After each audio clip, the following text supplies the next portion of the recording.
Alhamdulillahi ala ihsanihi wa syukru lahu ala taufiqihi wa amtinanihi wa asyhadu an la ilaha illallah wahdahu la syarika lahu ta'ziman li sya'nihi wa asyhadu anna Muhammadan abduhu wa rasuluhu da'ila ridwanihi. Allahumma salli alaihi wa ala alihi wa ashabihi wa ikhwani. Hadirin dan hadirat yang dirahmati oleh Allah Subhanahu wa taala, pada kesempatan yang berbahagia ini kita akan membacakan ayat-ayat Allah dalam surat Al-Kahfi yang bercerita tentang kisah seorang raja yang mulia, yaitu Dzulqarnain, ya. Dan kita tahu bahwasanya seluruh kisah-kisah yang Allah sebutkan dalam Al-Qur'an semuanya nyata dan semuanya membawa faedah. Laqad kana fi qasasihim ibratun liulil albab. Sungguh pada kisah-kisah mereka ada pelajaran bagi orang-orang yang cerdas. Ma kana haditsa yuftara. Dan kisah-kisah tersebut bukanlah kisah-kisah yang fiktif yang diada-adakan. Apalagi asatirul awwalin, bukanlah dongeng-dongeng, tapi kisah yang pernah terjadi. Ya, faqsusil qasas la'allahum yatafakkarun. Bacakanlah kisah-kisah kepada mereka, semoga mereka bisa berfikir. Oleh karenanya, seorang tatkala melewati ayat-ayat yang berbicara tentang kisah-kisah dalam Al-Qur'an, dia berusaha berfikir apa faedah yang bisa didapatkan dari kisah-kisah tersebut.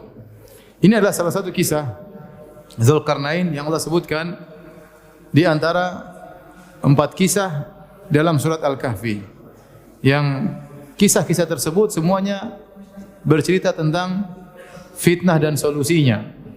Makanya di awal surat Al-Kahfi Allah mengatakan, Inna ja'alna ma 'alal ardi zinatan laha linabluwahum ayyuhum ahsanu amala. Sungguhnya kami jadikan apa yang di atas muka bumi sebagai perhiasan untuk menguji mereka mana di antara mereka yang terbaik amalannya. Maka mulailah Allah menyebutkan tentang kisah-kisah. Di antaranya Allah sebutkan tentang kisah Ashabul Kahfi, yang mereka terfitnah dengan kondisi masyarakat sosial, yang mereka tinggal di satu negeri yang semuanya kufur kepada Allah Subhanahu wa taala. Hanya sekelompok pemuda yang beriman, dan bahwasanya ya bi'ah atau lingkungan memiliki pengaruh bisa merubah akidah seseorang. Maka Allah Subhanahu wa taala menyuruh mereka untuk meninggalkan lingkungan tersebut. Kata Allah, fa'wu ilal kahfi. Pergilah kalian bersembunyi di sebuah goa. Maka berangkatlah mereka untuk menghindari fitnah sosial, fitnah lingkungan yang bisa membuat mereka berubah iman mereka. Akhirnya mereka pergi ke goa, mereka tidur, ya, ternyata Allah tidurkan mereka selama 309 tahun, ya. Contoh kisah yang kedua, Allah sebutkan tentang kisah harta, tentang pemilik, ya, kebun yang mewah, kemudian dia kufur kepada Allah Subhanahu wa taala. Harusnya harta yang dia miliki menjadikan dia bersyukur, ternyata dia tidak bersyukur kepada Allah Subhanahu wa taala, dan Allah sebutkan kisah tersebut sebagai pelajaran tentang fitnah dunia, fitnah harta. Kemudian Allah sebutkan kisah ketiga tentang fitnah ilmu. Bagaimana Nabi Musa alaihissalam qama khatiban. Suatu hari Musa alaihissalam berkhutbah di hadapan Bani Israel. Maka kemudian dia berceramah dengan ceramah yang sangat indah yang memukau Bani Israel, sampai akhirnya ada salah seorang dari Bani Israel bertanya, "Wahai Musa, adakah orang lebih alim daripada engkau?" Ya, maka Nabi Musa mengatakan tidak ada. Nabi Musa bukan bermaksud sombong, tapi dia menceritakan ilmu yang diketahui, setahu dia yang paling alim. Maka Allah pun menegur Nabi Musa alaihi salam. Maka Allah menyuruh dia untuk pergi mencari hambanya yang memiliki ilmu yang tidak dimiliki oleh Nabi Musa, itu Nabi Khadir. Maka di situ Allah jelaskan bagaimana Nabi Musa alaihi salam, dia sudah mencapai derajat seorang nabi, dia tetap menuntut ilmu. Maka dia pun berjalan sampai bersafar jauh untuk menuntut ilmu di hadapan Nabi Khadir alaihissalam, dengan berbagai macam faedah dari kisah tersebut. Nah, kisah keempat Allah sebut tentang fitnah jabatan. Bagaimana ada seorang hamba yang mulia, bahkan seorang raja, yang jabatannya, kedudukannya menjadikan dia bertakwa kepada Allah, menjadikan dia sebagai seorang wali di antara wali-wali Allah Subhanahu wa taala. Tidak sebagaimana banyak orang yang tatkala mendapat jabatan ternyata membuat mereka menjadi angkuh dan sombong, lupa diri. Maka Allah berikan contoh. Di sana ada hamba-hamba Allah yang mulia yang mendapat kedudukan, tetapi justru mereka bertakwa kepada Allah, menggunakan kedudukan tersebut untuk kebaikan dan ketakwaan. Nah, kisah orang tersebut adalah namanya Dzulqarnain. Adapun asbabun nuzul, sebab turunnya ayat ini tentang wa yas'alunaka 'an Dzulqarnain. Mereka bertanya kepada engkau wahai Muhammad tentang Dzulqarnain, disebutkan oleh para ahli tafsir bahwasanya orang-orang Mekah, orang Quraisy Mekah, ya, mereka bingung menghadapi dakwah Nabi sallallahu alaihi wasallam, maka mereka pun berangkat dari Mekah menuju ke kota Madinah ingin bertemu dengan orang Yahudi. Ingin menanyakan tentang bagaimana Muhammad ini, bagaimana ajarannya, karena orang-orang Yahudi memiliki ilmu tentang ketuhanan, tentang ilahiyat. Maka datanglah mereka kepada orang Yahudi berkata kepada orang Mekah, musyrikin Mekah, tanyakan kepada Muhammad tentang pertanyaan ini. Kalau dia bisa jawab dia seorang nabi, kalau bukan maka dia bukan seorang nabi. Tanyakan tentang fityatun kharaju fi awalin nahar, tentang sekelompok pemuda yang keluar di awal hari, yaitu tentang Ashabul Kahfi. Kemudian dia tanya tentang rajulin tawafin, ya, seorang yang berkelana menuju timur bumi dan barat bumi. Siapakah orang tersebut? Ini teka-teki dari orang Yahudi kepada Nabi sallallahu alaihi wasallam. Tanya ada orang berkelana dari timur ke barat, siapa ya? Harusnya sifat-sifatnya lebih jelas. Pertanyaan cuma ringan begitu, tapi akhirnya Nabi ditanya, akhirnya wahyu turun lama. Disebutkan dalam riwayat sampai 2 minggu atau lebih, baru kemudian turun surat Al-Kahfi menjelaskan bahwasanya orang tersebut adalah Dzulqarnain. Waktu Nabi tidak bisa jawab, maka mereka mentertawakan Muhammad. Tuh Muhammad enggak bisa jawab. Nabi tidak tahu cerita itu. Yang kasih tahu hanya Allah Subhanahu wa taala. Dan ayat turun 2 minggu setelah itu baru kemudian turunlah firman Allah tentang Dzulqarnain. Kita bacakan ayat-ayat tersebut dalam surat Al-Kahfi surat ke-18 mulai dari ayat 83. Wa yas'alunaka 'an Dzulqarnain.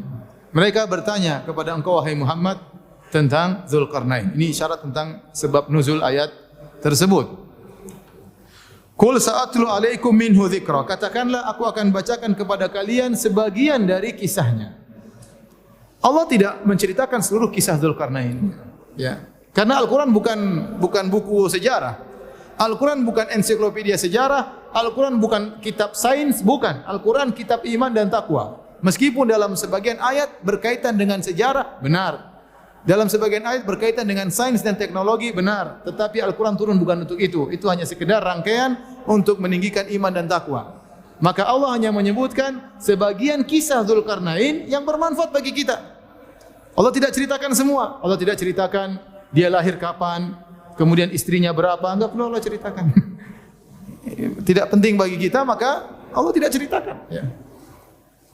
Maka yang Allah ceritakan kepada Nabi SAW yang kemudian disampaikan kepada kita sebagian cerita yang bermanfaat menjadi pelajaran bagi kita. Makanya Allah mengatakan, Qul sa'atlu 'alaikum minhu dzikra. Katakanlah, aku akan bacakan kepada kalian sebagian kisah dari Dzulqarnain tersebut.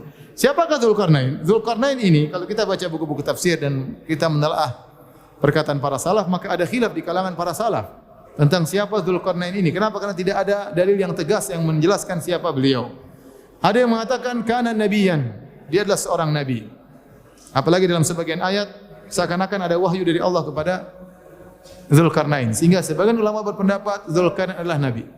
Sebagian ulama berpendapat bahwasanya Dzulqarnain adalah malaikat yang Allah turunkan ke atas muka bumi, menjelma menjadi seorang manusia yang sangat hebat. Asalnya dia adalah malaikat. Dia adalah malaikat. Ini pendapat, namun kata Ibnu Katsir ini pendapat yang jauh dari kebenaran. Pendapat yang berikutnya mengatakan, sebab ini pendapat yang dipilih oleh Ibnu Katsir rahimahullahu taala, bahwasanya adalah Malik, dia adalah seorang raja. Raja yang saleh, yang bertakwa kepada Allah, yang Allah berikan dia kekuasaan. Pendapat yang diriwayatkan dari Ali bin Abi Thalib, kata Ali bin Abi Thalib, lam yakun nabiyyan wala malikan wa inna ma kana 'abdan salihan. Dzulqarnain bukanlah nabi, bukanlah raja, tapi dia adalah seorang hamba yang saleh. Wallahu a'lam bishawab. Pendapat yang lebih kuat, dia adalah seorang raja atau hamba yang saleh tapi memiliki kekuasaan di atas muka bumi ini. Disebutkan oleh para ulama bahwasanya orang yang memiliki kekuasaan sangat luas di atas muka bumi ini ada 4 orang. 2 kafir dan 2 beriman. Yang kafir adalah Namrud dan Bukhtanasar. Adapun yang beriman adalah Sulaiman dan Dzulqarnain. Sulaiman dan Dzulqarnain. Ini raja yang kekuasaannya sampai luas di atas muka bumi ini. Di zaman siapakah Dzulqarnain hidup? Allah bisawab tidak ada dalil yang sahih. Datang dalam perkataan sebagian salaf dia hidup di zaman Nabi Ibrahim alaihissalam. Wallahu alam bishawab. Inilah Dzulkarnain. Kenapa dinamakan dengan Dzulkarnain? Al-Qarn dalam bahasa Arab artinya tanduk. Dzulkarnain artinya pemilik dua tanduk. Pemilik dua tanduk. Kenapa beliau rahimahullah dikatakan memiliki dua tanduk? Ini juga ada perselisihan di kalangan para ahli tafsir. Ada yang mengatakan benar-benar beliau punya tanduk, keluar di atas kepala beliau kanan dan kiri. Ada yang mengatakan tidak, beliau disebut memiliki dua tanduk karena beliau menguasai Persia dan Romawi. Dan Persia Romawi adalah dua kekuatan hebat di zaman tersebut dan dia menguasainya sehingga dikatakan pemilik dua tanduk. Ada yang mengatakan beliau dikatakan pemilik dua tanduk karena beliau berjihad di jalan Allah, maka dibunuh oleh kaumnya, ditikam sebelah kanan, dia pun mati. Kemudian dihidupkan lagi oleh Allah, berjihad lagi, ditikam lagi sebelah kiri sehingga dikatakan dia memiliki dua tanduk karena beliau meninggal dengan dua tikaman di kepalanya. Dan pendapat yang dipilih oleh Al-Hafidz Ibnu Katsir rahimahullah taala bahwasanya beliau dikatakan memiliki dua tanduk karena beliau menguasai timur dan barat. Menguasai timur dan barat, al-Masyriq wal Maghrib, sehingga dikatakan Dzulqarnain. Wallahu a'lam bishawab. Sebagian orang menyangka Dzulqarnain adalah Iskandar Al-Makedoni atau Alexander bin Philips yang mendirikan negara Iskandaria. Namun dibantah oleh para ulama, dibantah oleh Al-Hafidz Ibnu Katsir, dibantah oleh Syekh Islam Ibnu Taimiyah rahimahullahu taala, karena Al-Iskandar Al-Makedoni yang terkenal atau Alexander ya, yang terkenal raja yang sangat hebat, dia bukan orang beriman. Dia bukan orang beriman. Adapun Dzulqarnain adalah seorang yang beriman. Kemudian disebut dalam sejarah Alexander ini memiliki seorang menteri yang ahli filsafat, yaitu Aristoteles. Dan kita tahu Aristoteles tidak beragama. Dia bukan beragama Yahudi, bukan beragama Nasrani, apalagi beragama Islam.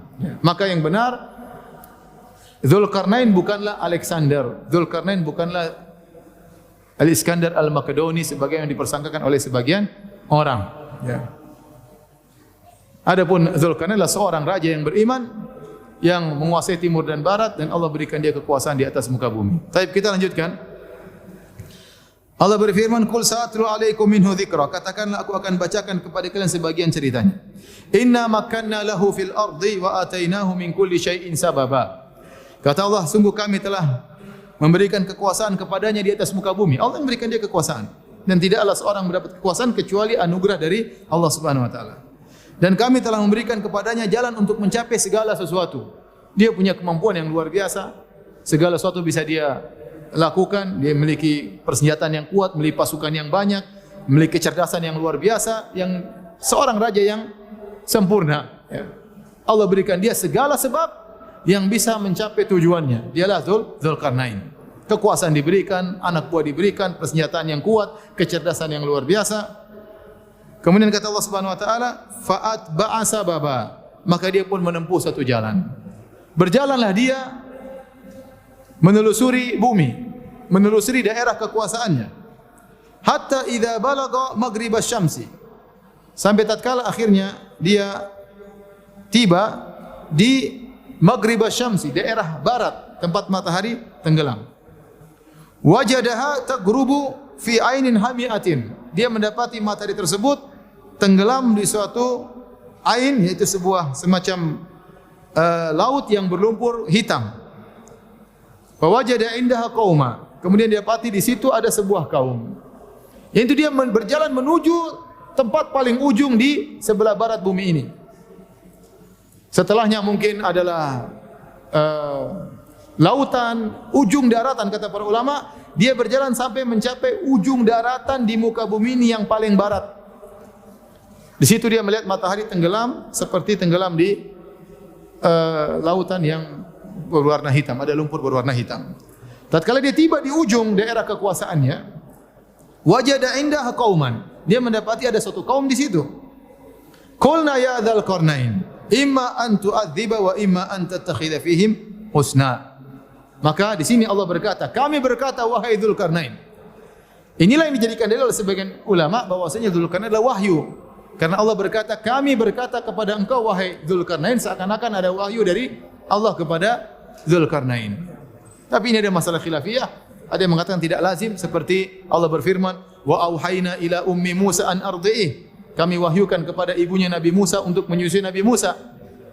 Tapi Nabi Musa tidak ada yang mengatakan ibunya seorang nabi. Nabi perempuan tidak ada. Tapi maksudnya ilham. Allah kasih apa? Ilham.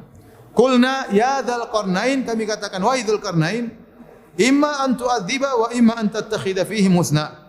Terserah. Engkau silakan menyiksa mereka atau kau berbuat baik kepada mereka. Ternyata kaum ini kafir. Kaum ini kafir. Mereka berbuat syirik kepada Allah Subhanahu wa taala.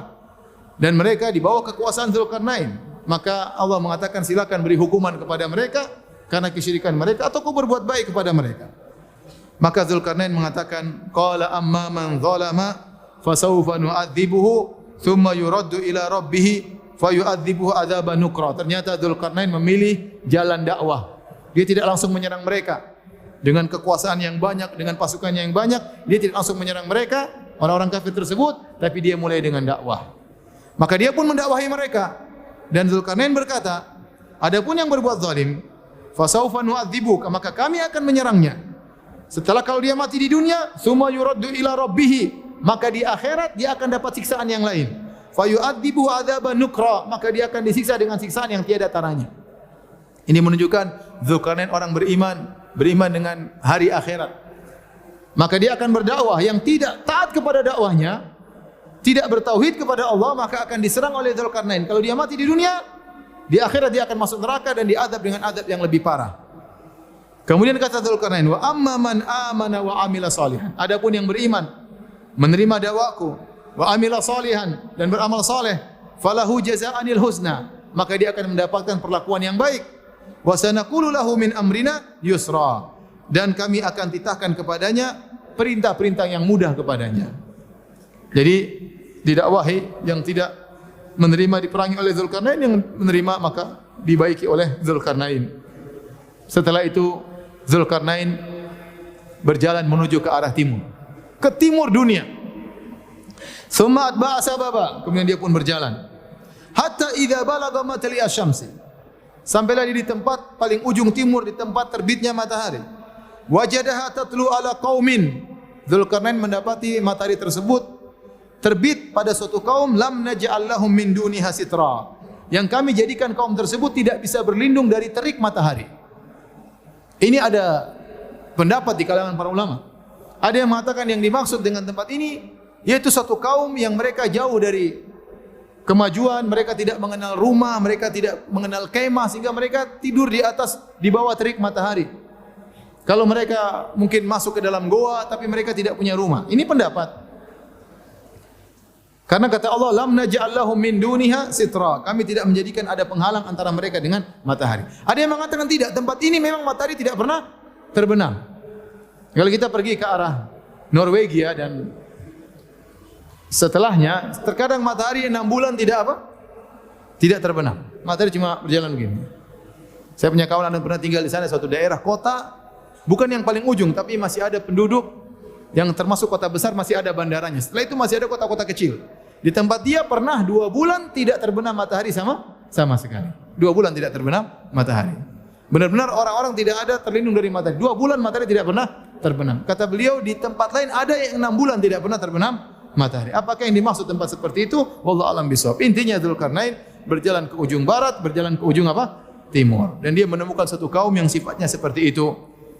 Maka kadzalika, kata Allah, kadzalika, demikian pula, wa qad ahatna bima ladai khubra, sungguhnya ilmu kami meliputi segala apa yang ada padanya. Sama, Dzulkarnain juga berdakwah kepada mereka. Kalau mereka beriman, maka dilindungi oleh Dzulkarnain. Kalau mereka tidak beriman, diperangi. Karena mereka semua di bawah kekuasaan siapa? Dzulkarnain.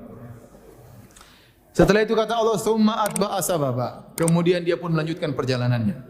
Kata para ulama, tadinya dia ke timur ke barat, sekarang ke arah vertikal. Entah ke mana, entah ke utara, entah ke arah selatan, pokoknya ke arah vertikal. Daerah kekuasaan juga dia cek, ya. Dia cek daerah kekuasaannya. Hatta idza balagha baina saddaini, tatkala Dzulkarnain sampai di antara 2 buah gunung yang tinggi. Wajada min dunihima qauman la yakaduna yafqahuna qaula. Sampai di tempat tersebut dia mendapati satu kaum yang hampir-hampir tidak bisa paham pembicaraan. Bisa jadi kata para ulama bahasanya beda dengan bahasa Dzulkarnain. Terus bagaimana Dzulkarnain bicara dengan mereka? Bisa jadi Allah mengilhamkan ilmu kepada Dzulkarnain mengerti bahasa mereka, atau Dzulkarnain punya penerjemah yang menerjemahkan antara Dzulkarnain dengan mereka. Semuanya mudah bagi Allah Subhanahu wa taala. Karena Dzulkarnain raja besar, punya anak buah yang banyak dan punya kekuasaan yang sangat luas, bisa jadi ada penerjemah atau Allah menjadikan ilmu bagi Dzulkarnain untuk bisa bercakap-cakap, ya, berbincang-bincang dengan mereka. Ternyata kaum ini yang tinggal di antara dua gunung yang tinggi ini mengeluh kepada raja mereka. Qalu ya dzal qarnaini inna ya'juj wa ma'juj mufsiduna fil ard. Kata mereka, wahai Dzulkarnain, sungguhnya Ya'juj dan Ma'juj, ini dua kabilah. Kabilah Ya'juj, kabilah apa? Ma'juj. Mereka mengadakan kerusakan di atas muka bumi ini. Mufsidun di sini takbirnya dengan isim fa'il, bisa artinya mereka sedang melakukan kerusakan atau mereka bakalan melakukan kerusakan, mereka bakalan membasmi kami. Mereka minta tolong sama Dzulkarnain. Fahal naj'alu laka kharjan ala an taj'ala bainana wa bainahum sadda? Maukah engkau membuatkan bagi kami, ya, dinding yang menghalangi kami dengan mereka, dan kami akan berikan kepada engkau upah? Ini pekerjaan berat. Mereka tawarkan pemberian kepada Raja Dzulkarnain. Ya. Bagaimana bisa menghalangi Ya'juj dan Ma'juj? Di manakah tempat ini? Wallahu a'lam bishawab. Tempat adanya Ya'juj dan Ma'juj ini. Ada yang mengatakan daerah dekat Turki, ada yang mengatakan di Georgia, ada yang mengatakan, tapi belum ada yang bilang di di Godean belum ada. Tapi banyak yang mengatakan di Georgia, di ini katanya di situ dulu ada kabilah namanya Gog Magog, macam-macam pendapat. Ya, wallahu a'lam bishawab. Yang penting bukan orang Jawa, ya. Jadi tidak ada yang tahu siapa ini. Kemudian yang penting pernah terjadi suatu negeri. Maka mereka tawarkan, wahai Dzulkarnain, kami akan berikan kau upah kalau kau bisa menghalangi kami dari mereka. Maka kata Dzulkarnain, qala ma makanni fihi rabbi khairun. Kata Dzulkarnain, apa yang Allah beri kekuasaan kepadaku lebih baik, ya. Fa'ainuni biquwwah. Aku tidak butuh dengan pemberian kalian, tapi tolonglah aku dengan kekuatan. Dan ini seorang raja yang cerdas. Kalau ada masalah, pemimpin yang cerdas, kalau ada masalah di kampung, jangan kita terlalu memanjakan masyarakat. Sudah, kalian tenang, saya yang urus. Tidak. Kita ajak mereka bekerja sama. Meskipun kita mampu untuk menghadapi permasalahan tersebut, agar masyarakat merasa bertanggung jawab dengan permasalahan mereka. Meskipun mungkin kita bisa mengatasi dengan sendiri, tapi minta mereka ikut kerja sama, mencari informasi sehingga mereka ikut serta dalam mengatasi permasalahan tersebut. Sama kalau kita di keluarga ada masalah anak kita, jangan kita bilang tenang, nak, Abi yang urus, santai aja. Tidak, kita berusaha dia juga ikut serta sehingga dia merasakan kesulitan tersebut dan dia pelajari bagaimana cara mengatasi kesulitan. Ya, tidak dimanjakan tetapi diikut bekerjakan sehingga ada kegiatan mereka. Inilah Dzulkarnain. Waktu mereka minta kepada Dzulkarnain agar Dzulkarnain membuat bendungan, benteng yang menghalangi mereka dari Ya'juj dan Ma'juj, Dzulkarnain berkata, saya tidak butuh dengan duit kalian, tetapi fa'ainuni biquwwah, tolonglah aku dengan kekuatan. Sungguh-sungguh kalian menolongku. Aja'al bainakum wa bainahum radma, maka aku akan buatkan dinding antara kalian dengan mereka. Akhirnya mereka setuju. Mereka ingin bantu Dzulkarnain. Kata Dzulkarnain, atuni zubarul hadid, datangkanlah bagiku potongan-potongan besi. Ini potongan besi tentu sangat banyak. Ada gunung dua tinggi, bagaimana mau nutupi misalnya dua di gunung? Harus diisi besi banyak ini untuk nutupi gunung tersebut. Enggak gampang. Kalau proyek itu datang zaman sekarang pun susah. Dengan kecanggihan teknologi, dengan kecanggihan alat berat, belum tentu bisa melaksanakan proyek ini. Suruh tutup dua gunung dengan gunung yang sangat tinggi, kata Dzulkarnain, atuni zubarul hadid, datangkanlah kepadaku lempengan-lempengan besi. Makanya sebagian mengatakan ini daerah Georgia atau daerah apa, karena di situ daerah banyak tambang besi. Ini pernyataan orang-orang sekarang yang mereka-reka di mana daerah ini. Intinya akhirnya mereka datangkan lempengan besi yang sangat banyak, entah berapa ton, entah berapa ribu ton, yang bisa menutupi dua gunung. Bayangkan, dikumpulkan banyak. Kemudian kata Dzulkarnain, hatta idza sawa baina sadafaini. Kalau ternyata sudah rata di antara dua puncak gunung, bukan besi banyak. Qalan fukhu, maka panaskan api tersebut, panaskan besi tersebut, dibakar besi tersebut. Pertanyaan berikutnya, gimana cara bakar besi yang banyak seperti itu? Apinya dari mana? Gasnya dari mana? Jadi Dzulkarnain punya teknologi yang kita tidak tahu seperti apa. Itu bisa bayang antum ada kalau besi setumpukan godean ini gimana cara bakarnya? Pakai api dari mana? Tapi Dzulkarnain mengatakan kalau kalian sudah nyusun silakan dibakar. Gimana cara membakar dari bawah sampai ujung semuanya panas? Teknologi apa yang dimiliki Dzulkarnain Allah alam bisa. Oleh karenanya orang-orang terdahulu terkadang mereka punya teknologi. Contoh pembangunan Sphinx yang ada di Mesir. Coba batu sebesar itu. Kalau proyek itu dibikin sekarang siapa yang bisa bikin? Angkat batu sebesar itu disusun. Susah juga kita mikirnya. Tapi dahulu ada yang bisa bikin. Contohnya ini. Maka disusunlah besi yang begitu banyak. Kemudian unfukhu, nyalakan api.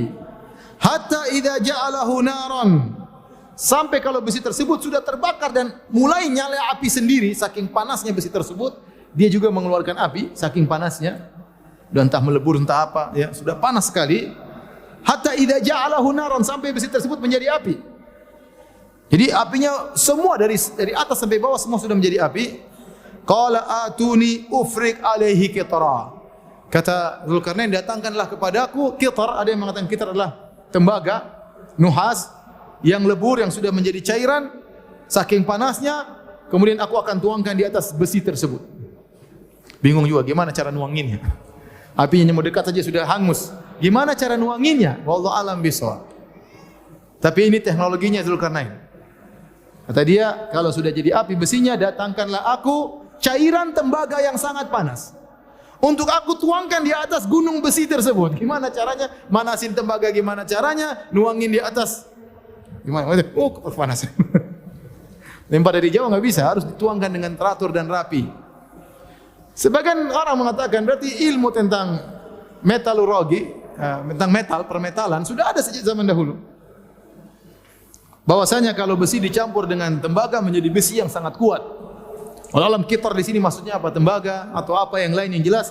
Di situ Dzulkarnain menggabungkan antara dua logam. Logam besi dengan logam satunya yang menimbulkan satu logam yang baru mengalami reaksi dengan panas yang tinggi, mengalami reaksi menjadi satu logam yang sangat kuat yang tidak bisa ditembus oleh Ya'juj dan Ma'juj.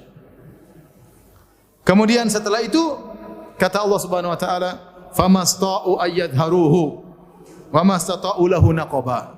Maka akhirnya Ya'juj dan Ma'juj ingin keluar dari gunung tersebut, mereka tidak mampu. Kata Allah, "Famastata'u ayyadharu," mereka tidak mampu memanjatnya. Entah gimana, karena saking tingginya atau bentuknya membelok atau bagaimana, mereka tidak mampu untuk memanjat dinding besi tersebut. Untuk keluar mereka enggak mampu. Wa mastata'u lahu naqaba, dan mereka tidak mampu untuk membolonginya, entah berapa tebal dinding tersebut. Dua-duanya mereka tidak mampu. Kata para ulama, di awal ayat kata Allah, "Famasta'u ayyadharuhu," mereka tidak mampu untuk menaikinya. Wa mastata'u, ada huruf tambahan huruf ta yang menunjukkan ziyadatul fi'il, artinya lebih sulit membolonginya daripada menaikinya. Dua-dua mereka tidak mampu. Wa mastata'u lahu naqaba. Setelah itu Allah berfirman perkataan Dzulkarnain, "Hadza rahmatun mir Rabbi." Subhanallah, Dzulkarnain begitu hebat, luar biasa. Dia tidak bangga sama sekali. Dia tidak ujub sama sekali mengatakan ini rahmat dari Rabbku. Saya bisa begini karena siapa? Karena Allah. Tidak seperti sebagian orang bangga, saya kenapa kaya? Karena saya pintar, karena saya cerdas, karena saya banyak pengalaman. Kenapa saya dapat jabatan? Karena saya pintar, karena saya. Dia lupa semua nikmat dari Allah. Dia lupa betapa banyak orang yang pintar tidak kaya seperti dia. Betapa banyak orang IQ-nya lebih tinggi, dia IQ-nya jongkok bisa kaya. Dia lupa seakan-akan dia karena kepintarannya. Sama seperti sama Qarun. Qarun berkata, "Innama utituhu ala ilmin indi." Saya ini kaya karena saya punya ilmu. Inilah Qarun yang ujub dengan dirinya. Dzulkarnain tatkala mendapatkan kenikmat ini, dia tidak ujub, dia mengatakan, "Hadza rahmatun mir Rabbi." Inilah rahmat dari Rabbku. Semuanya karena Allah Subhanahu wa taala. Padahal apalagi yang kurang bagi Dzulkarnain? Kekuasaan dia miliki, daerah kekuasaan yang luar biasa, kecerdasan luar biasa, teknologi yang dia miliki, tapi dia mengatakan hadza rahmatun min rabbi. Ini adalah rahmat dari Rabb. Fa idza jaa wa'du rabbi ja'alahu dakka. Tetapi dia ingatkan, kalau tiba keputusan Rabbku suatu hari, maka dinding ini akan menjadi luluh. Wa kana wa'du rabbi haqqan, dan janji Rabbku suatu hari akan terjadi. Ini dinding yang saya buat tidak akan bertahan selama-lamanya. Suatu saat akan apa? Luluh. Kalau Allah berkehendak akan apa? Luluh. Wa tarakna ba'dahum yawma idzi yamuju fi ba'd. Dan kami biarkan Ya'juj dan Ma'juj pada hari tersebut mereka berkembang biak, beranak pinak banyak, tapi terkukung dalam tempat tersebut, tidak bisa keluar. Jadi mereka ada dalam suatu tempat di atas muka bumi ini, kita enggak tahu di mana, ya, tertutup dengan satnya, radamnya Zulkarnain. Tertutup, mereka tidak bisa keluar. Ada yang mengatakan, Ustaz, masa ada sih? Kita sudah cek di Google Map, tidak ada. Kata Google Map, ya. Ya, kalau Allah hendak menutup, tidak ada yang bisa lihat. Ya. Mudah bagi Allah Subhanahu wa taala, tinggal kun fayakun. Intinya tempat ini ada dan kita yakini ada. Suatu saat Ya'juj dan Ma'juj akan keluar dari tempat tersebut. Wa min kulli hadabin yansilun, dan mereka akan keluar suatu saat dengan jumlah yang sangat banyak, luar biasa. Karena sekarang mereka beranak pinak. Entah satu orang punya anak berapa kita enggak tahu. Tapi sangat banyak. Nanti akan kita jelaskan bagaimana banyaknya mereka. Nah, bagaimana cara mereka? Ini cerita Zulkarnain sudah selesai. Allah cuma cerita sampai di situ. Inilah seorang raja yang adil, raja yang memperhatikan rakyatnya, raja yang turun langsung menghadapi problematika rakyatnya, raja yang tidak mencari harta, bahkan ditawarkan harta tidak mau selama dia mampu untuk melakukannya, raja yang soleh yang Allah jadikan contoh bagi kita di dunia ini. Taib. Adapun Ya'juj dan Ma'juj, maka mereka beranak pinak. Setiap hari kerjaan mereka, dalam hadis kata Nabi SAW, mereka keluar, mereka ramai-ramai bolongin, tiap hari bolongin. Setiap mereka bolongin, mereka berhenti tidur besok, mereka bilang besok kita lanjutkan lagi. Allah tutup kembali. Mungkin mereka juga punya teknologi. Bolongin lagi, sudah bolong, mereka istirahat besok, nutup kembali, dan terus menerus.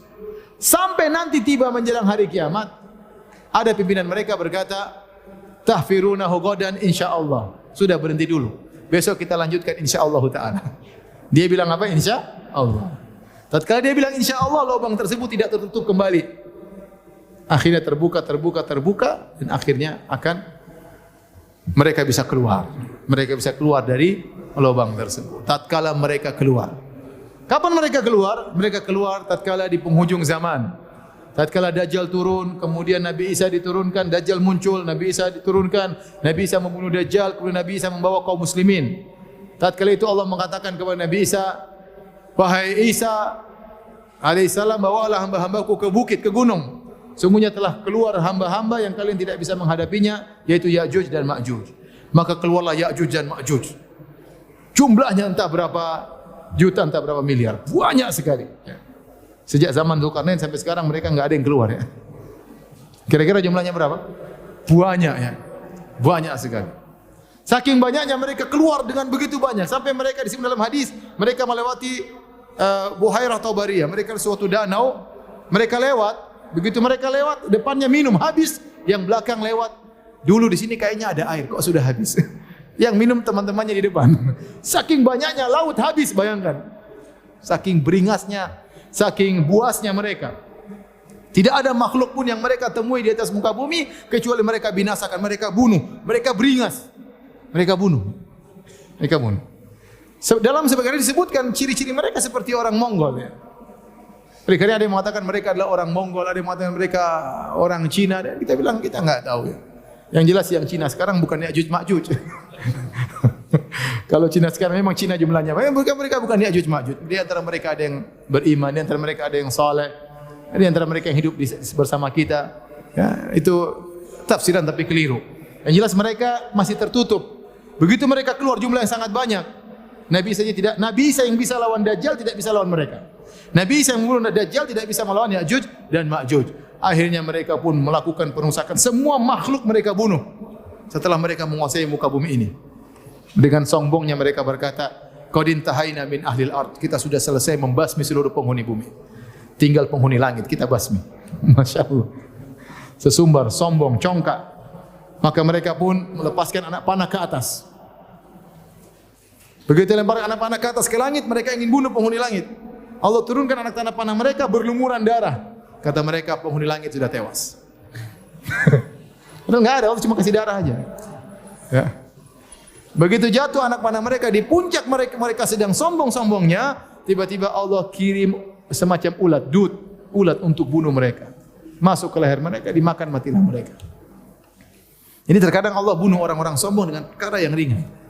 Seperti kaum Ad yang sombong dengan badannya, Allah bunuh dengan apa? Dengan udara, dengan angin.